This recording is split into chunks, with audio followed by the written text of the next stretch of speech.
So, my first meeting with Bhante.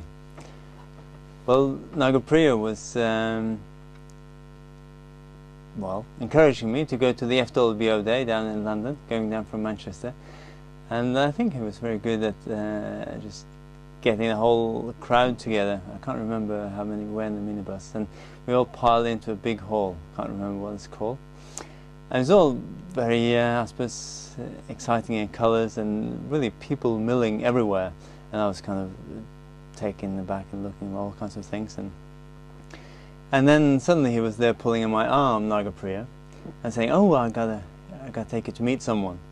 And then I said, "Oh, well, you know, I'm not quite really looking here in the shop." But anyway, he pulled me along, and then over to this kind of grey, brownish clad old man, which turned around and looked at me semi-benign, well, I suppose benignly, as Nagapriya briefly told him who I was, and he stuck out his hand and I shook it, kind of this kind of very gentle, soft handshake, and then he turned away again.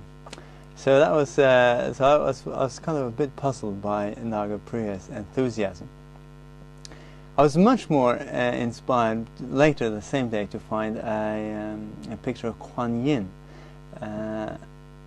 It just stood out of the whole, just the whole melee.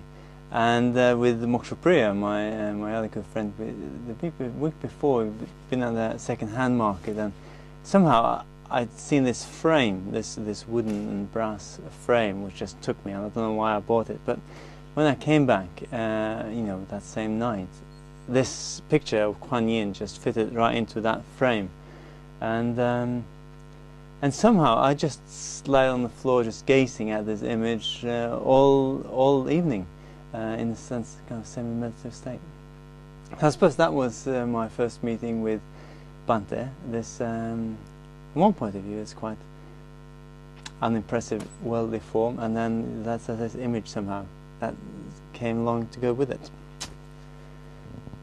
Yeah, so that was Bhante, and I thought you might also want to know a story, a whole different story from the Manchester Buddhist Centre. Some of you might have heard this before, but at one point Priyavadita and Eddie and I were sandblasting the walls of the Buddhist Centre. And it's a strange setup, because in the daytime the people would be carrying the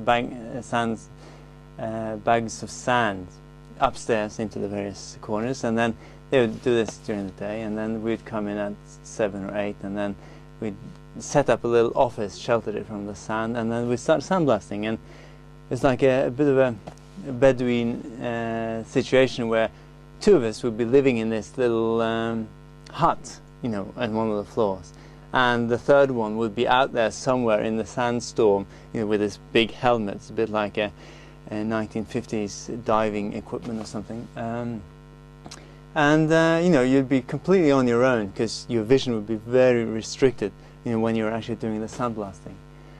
And at some point, Priyavadita and I are sitting in this Bedouin tent, and Eddie's coming, kind of stomping into it and saying, were you there? Were you been playing with me? And it's kind of, he gets him, sits him down in the chair and give him a cup of tea, because he's a bit stirred up.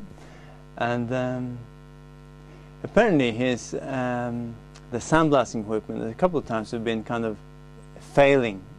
We didn't know exactly why, and at this point Eddie's had this distinct sense that someone's been pulling him from behind, and he thought it was one of us wanting to elude him to something that was wrong or something. But we went there, and that's why he kind of came running. And now, discovering that we were actually in this tent and enjoying our tea and our conversation, he was more stirred up. Anyway, you're not easily scaring Eddie, so soon he was back there, and we just called whoever was out there Freddie, and that was it.